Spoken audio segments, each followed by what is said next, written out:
Imagine this: a flamboyant billionaire real estate tycoon, fresh off more than a decade of starring in one of America's most watched reality TV shows, steps onto a golden escalator in the lobby of his namesake skyscraper in Manhattan. With the cameras rolling and a crowd of supporters cheering below, he declares he's running for President of the United States. No political experience, no military service, just raw charisma, a catchphrase that had fired hundreds of contestants on national television, and a promise to make America great again. The pundits laughed, the establishment scoffed, but Donald J. Trump didn't just run, he won. And then, after losing re-election, facing indictments, and surviving an assassination attempt, he did it again, becoming the 47th president in one of the most improbable political comebacks in history. This is the shocking path to power of the man who turned a boardroom firing into a blueprint for the Oval Office. Welcome to the story of how a reality TV star became president. Donald John Trump was born on June 14, 1946, at Jamaica Hospital in Queens, New York City, the fourth of 5 children to Fred Trump and Mary Ann McLeod Trump. He grew up in a sprawling 23-room mansion in Jamaica Estates, a world away from the gritty apartment buildings his father managed across Queens, Brooklyn, and Staten Island. Fred Trump was a self-made real estate developer who built his empire on middle-class housing during the post-war boom, and young Donald absorbed that drive early. By age 8, thanks to his father's generous allowances, equivalent to hundreds of thousands in today's dollars, he was already a millionaire on paper. But life wasn't all silver spoons. Fred was tough, demanding, and relentlessly focused on winning. Trump later described him in interviews and his 1987 bestseller, The Art of the Deal, as the most important influence on his life, teaching him the value of toughness, negotiation, and never backing down. As a kid, Donald was energetic and assertive, some would say aggressive. He once punched his music teacher in the eye and nearly got expelled from elementary school for misbehavior, a story he recounted with pride years later. To channel that fire, his parents sent him at age 13 to the New York Military Academy, a strict boarding school that emphasized discipline, sports, and competition. There, Trump thrived, becoming a star athlete and cadet captain, learning the art of command that would later define his public image. He briefly considered show business, but opted for college, starting at Fordham University in 1964, before transferring to the Wharton School at the University of Pennsylvania, where he earned a bachelor's degree in economics in 1968. He commuted back to his father's office on weekends, already eyeing bigger deals. Drafted during Vietnam, he received medical deferments for bone spurs in his heels, 5 in total, and never served. By the time he graduated, Donald Trump was primed to step into the family business, but Manhattan, not Queens, was calling his name. In 1968, fresh out of Wharton, Trump joined Trump Management, handling rent collection, maintenance complaints, and evictions for his father's thousands of apartments. It was gritty work, but he learned the ropes fast. By 1971, at just 25, he moved to Manhattan, convinced the real money was in luxury development amid the city's glittering skyline. He became president of the company, his father stayed chairman, and renamed it the Trump Organization. His mentor, the infamous lawyer Roy Cohn, taught him to fight every battle aggressively, file lawsuits liberally, and use connections ruthlessly. Trump dove in with bold moves. In 1975, he set his sights on the dilapidated Commodore Hotel next to Grand Central Terminal. Partnering with the Hyatt chain and securing a massive $400 million tax abatement from the city, he transformed it into the gleaming Grand Hyatt Hotel, which opened in 1980. It was his first major solo victory, proving he could play in the big leagues. Then came Trump Tower in 1983, the 58-story glass and bronze skyscraper on Fifth Avenue that became his crown jewel and personal residence. He lived in a triplex penthouse there for decades, surrounded by marble and gold. But success wasn't linear. The 1980s brought expansion into Atlantic City casinos, Trump Plaza in 1984, Trump's Castle in 1985, and the opulent Trump Taj Mahal in 1990, which cost over $1 billion and opened with fanfare. Trump also bought the Plaza Hotel, launched the Trump Shuttle airline, and even owned a USFL football team. He licensed his name to everything from steaks to vodka, building a brand that screamed success. Yet cracks appeared. The early 90s recession hit hard. Casinos filed for Chapter 11 bankruptcy in 1991 and 92. The Plaza followed in 92. Trump personally avoided bankruptcy, but was billions in debt, as he candidly admitted in the pilot episode of his later TV show. It wasn't always so easy.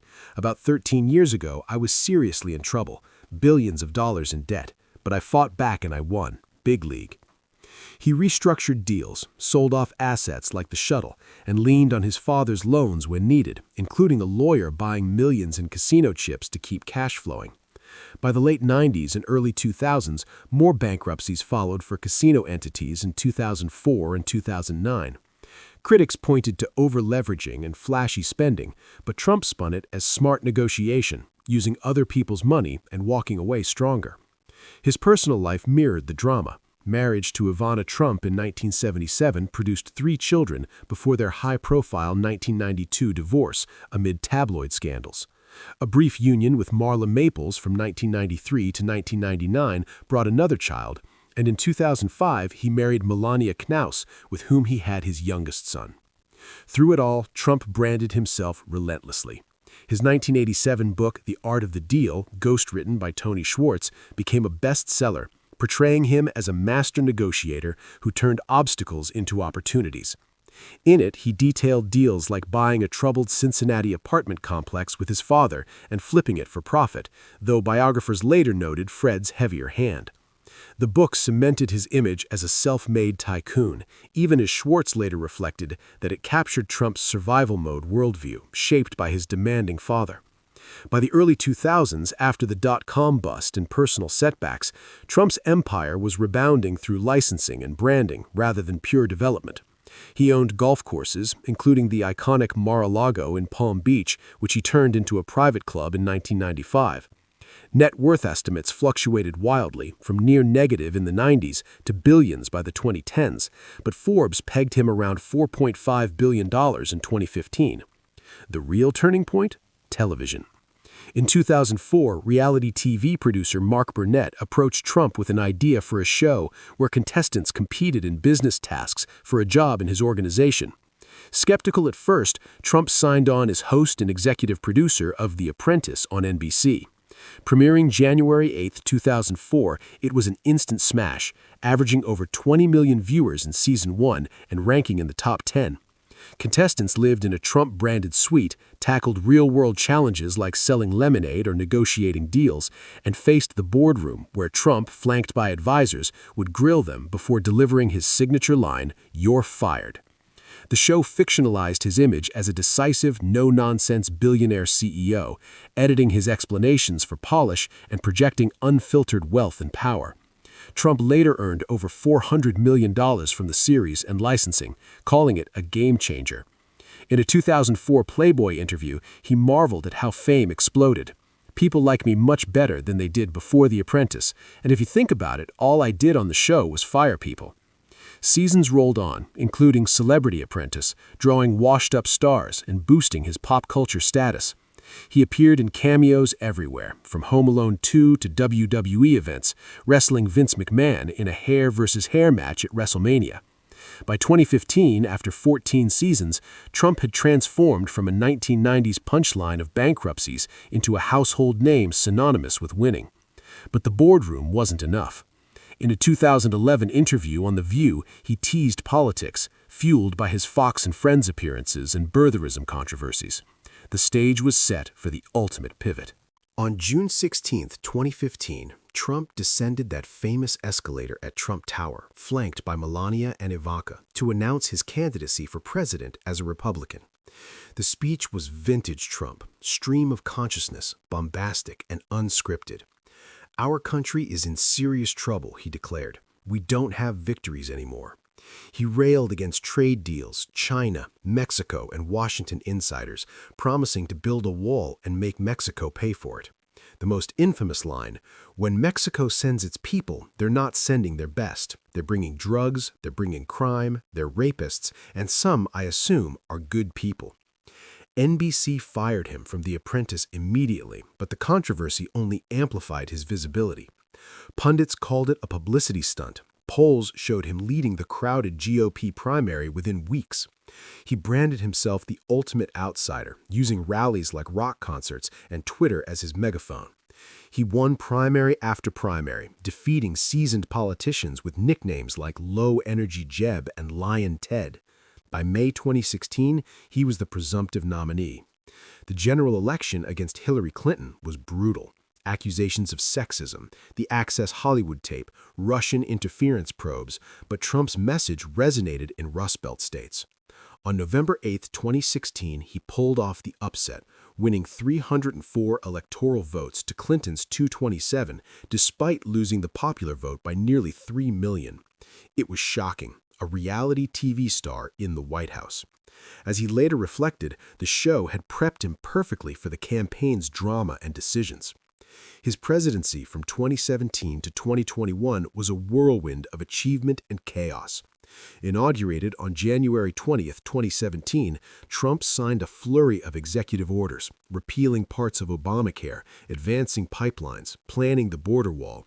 He pushed through the Tax Cuts and Jobs Act in 2017, slashing corporate rates and boosting the economy short-term, though it ballooned the deficit.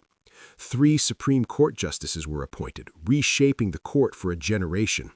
Foreign policy saw the Abraham Accords normalizing Israel-Arab ties, a trade war with China, and withdrawal from the Paris Climate Agreement and Iran nuclear deal. But controversies dominated headlines. The travel ban on several Muslim-majority countries sparked protests and court battles before being upheld. Family separations at the border drew global outrage. 2 impeachments followed, the first in 2019 over a Ukraine call seeking dirt on Biden, acquitted by Senate. The second in 2021 for incitement after the January 6th Capitol riot. COVID-19 response was polarizing. He downplayed the virus early, touted unproven treatments, and was hospitalized in October 2020. The 2020 election loss to Joe Biden by 306 to 232 electoral votes led to fraud claims, 60-plus failed lawsuits, and pressure on officials like Georgia's Secretary of State to find votes. On January 6th, after a rally where Trump urged supporters to fight like hell, a mob stormed the Capitol, resulting in deaths and injuries. Trump left office in 2021 but never conceded, launching Truth Social and dominating the GOP from Mar-a-Lago.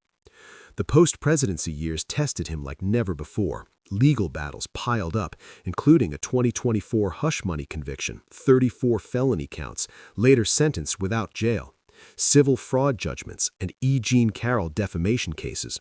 Yet in November 2022, he announced his 2024 run. Surviving an assassination attempt in July 2024 only fueled the narrative of resilience.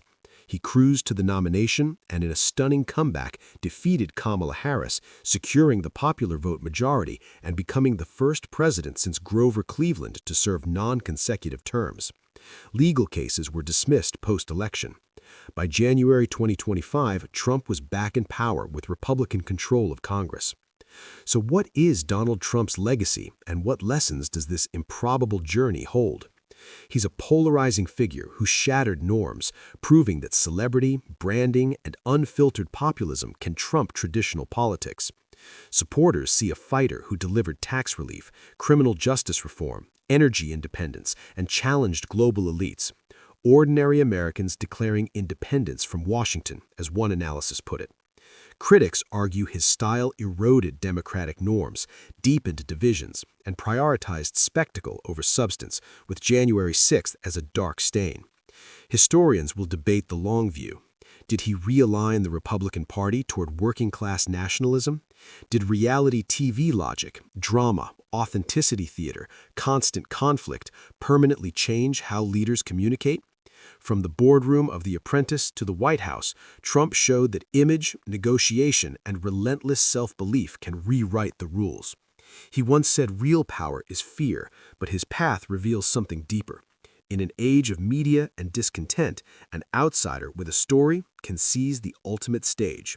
Whether you love him or loathe him, Donald Trump's shocking rise reminds us that American politics is still full of surprises. The man who turned "you're fired" into a national mantra proved that sometimes the biggest firings happen at the ballot box.